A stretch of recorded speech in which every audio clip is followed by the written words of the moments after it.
इसलिए जरूरी है कि सरकार सचेत हो जाए, सरकार जागरूक हो जाए।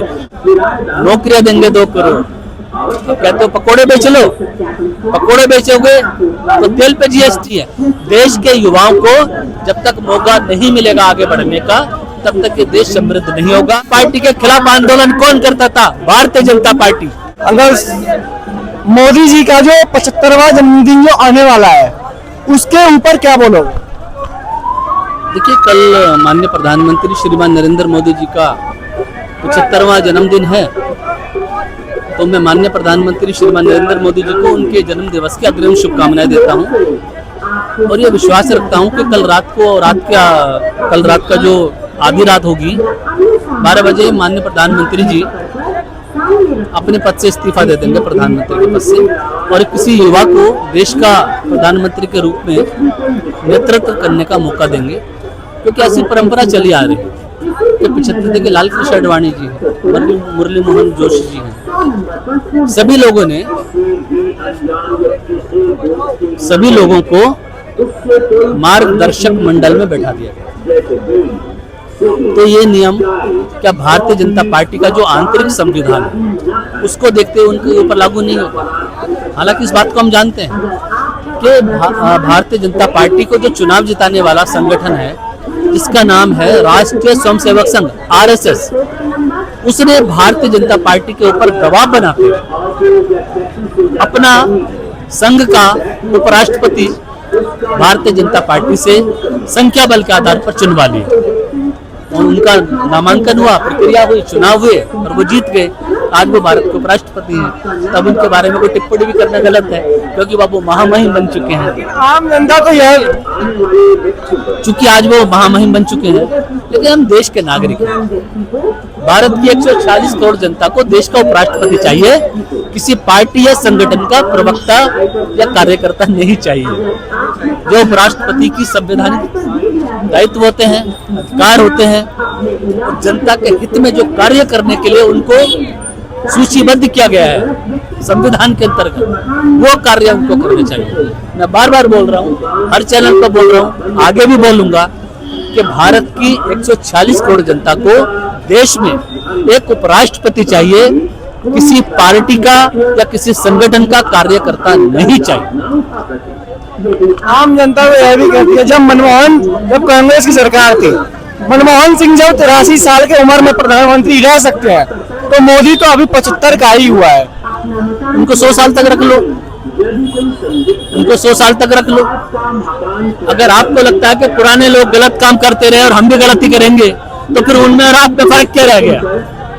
जब आप ये बोलते हो कि 75 वर्ष की आयु में हमारे मुरली मनोहर जोशी जी, लाल कृष्ण आडवाणी जी और भी बड़े बड़े उनके कार्यकर्ता हैं, उत्तर प्रदेश के अंदर भी बहुत सारे लोग रहे हैं, ये सब रिटायर्ड हो गए और आपने ही रिटायर्ड किया, किसी और ने नहीं किया।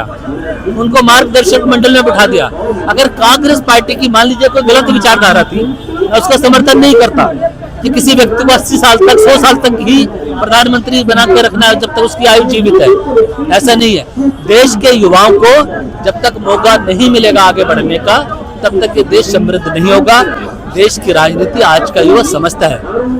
भारत के युवाओं की आज जो स्थिति है देश के अंदर, अगर वो पेपर लीक होने पर सड़क के ऊपर आकर धरना प्रदर्शन कर ले, नौकरी मांगने के लिए धरना प्रदर्शन कर ले, मेरा पेपर का इम्तिहान इस समय पर होना चाहिए उसका धरना प्रदर्शन कर ले, या मेरा पेपर का जो मैंने दे दिया है उसका रिजल्ट सही समय पर आ जाए, वो बात के लिए धरना प्रदर्शन कर ले, तो इस देश के अंदर युवाओं की आवाज नहीं सुनी जा रही है। उनको सिर्फ लाठियां और डंडे मिल रही हैं। ये सिर्फ पुलिस कर रही है, जो भारत सरकार के गृह मंत्रालय के अंदर। आपने स्टूडेंट की बात की, स्टूडेंट रोड पे आ रहे हैं, सड़कों पे आ रहे हैं, तो क्या लगता है नेपाल वाला सीन भी इंडिया में हो सकता है? मैंने अभी नेपाल को जोड़ा ही नहीं है ना भारत से।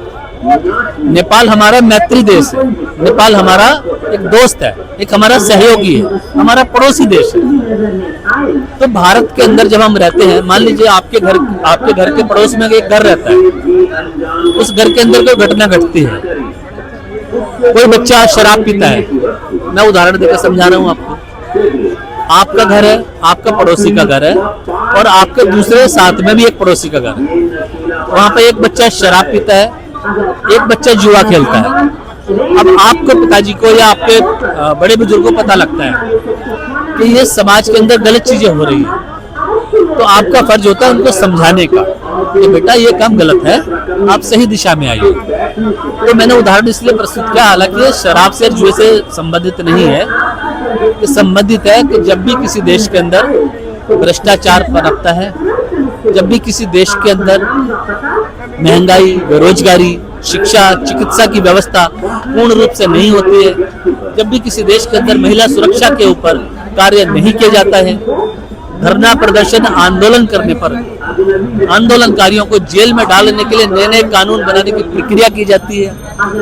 पिछले 51 वर्षों का आकलन, पिछले 51 वर्षों का इतिहास आप लेके आ रहे हैं कि 51 वर्षों में जो आंदोलन हुए वो किस दिशा में गए, तो भारतीय जनता पार्टी ये दिखाने का कार्य कर रही है कि अन्ना हजारे का जो आंदोलन हुआ, जिसको भारतीय जनता पार्टी ने और आरएसएस ने ही सपोर्ट किया था, जो जेपी का आंदोलन हुआ उसको भी भारतीय जनता पार्टी के और आरएसएस के लोगों ने सपोर्ट किया था। क्यों?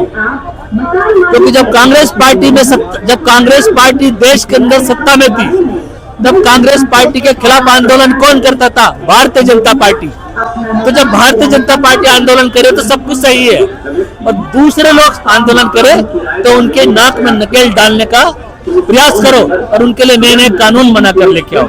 ये दोगला मापदंड इस देश में नहीं पनपेगा।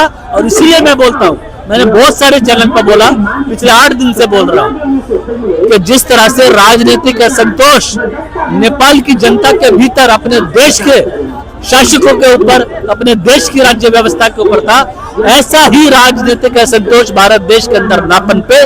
इसलिए जरूरी है कि सरकार सचेत हो जाए, सरकार जागरूक हो जाए, सरकार देश के लोगों की भावनाओं से जुड़े, सरकार सोचे तो जो वादे जो हमने चुनावों के दौरान सरकारों को इन बात को सोचना है कि जो वादे हमने देश की जनता से चुनावों के दौरान अपने मैनिफेस्टो के अंदर किए थे, नौकरियां देंगे 2 करोड़, कहते हो पकोड़े बेच लो, पकोड़े बेचोगे तो तेल पे जीएसटी, रेशन पे जीएसटी, कढ़ाई पे जीएसटी,